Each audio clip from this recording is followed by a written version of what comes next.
Hello, तुमचं mini ब्लॉगमध्ये स्वागत करते. तर आमचं ना नुकतंच आता जेवण झालं होतं. दुपारचं जेवण झालं होतं बरं का. जेवण झाल्यानंतर मग काय आता आमच्या पेरूला ना भरपूर असं पेरू लागले ना. असं म्हणतात की पाऊस पडल्यावर पेरू जरा पटकनच मोठे होतात. त्यामुळं काय नाही, पेरू जरी लहान असले ना तर खाण्यासारखे असतात. तेच इथं माझा पेरू शोधायचा शोध चालू होता. कुठं आहे का एखादा पेरू खाण्यासाठी आणि मला भरपूर असे दिसले होते. पण आता मी काय करते सांगू का, रोज एक नाही तर 2च तोडत असतो आणि संचित आणि मला दोघांना ना पेरू कट करून त्याच्यावर मीठ आणि चटणी टाकून असं तांबडं तिखट टाकून खायला आवडतं. तर इथं बघू शकता छान असा पेरू आपला आहे.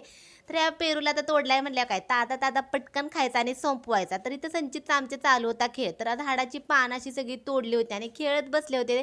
तर हे संचितचे 2 फ्रेंड पण आहेत. तर तिघं मिळून खेळायला लागले होते. आता आमच्या झाडाचा ना थोडासा कांदा निघाला होता आणि थोडासा काढायचा राहिला पण होता. जो काही कांदा निघालाय ना तर तो असा वाळायला टाकला होता. नंतर इथं म्हशीचं पिल्लू आहे. तर कसं पिल्लू खाते बघा आणि आमच्या इथं ना म्हणजे किचनच्या जवळच आंब्याचं झाड होतं.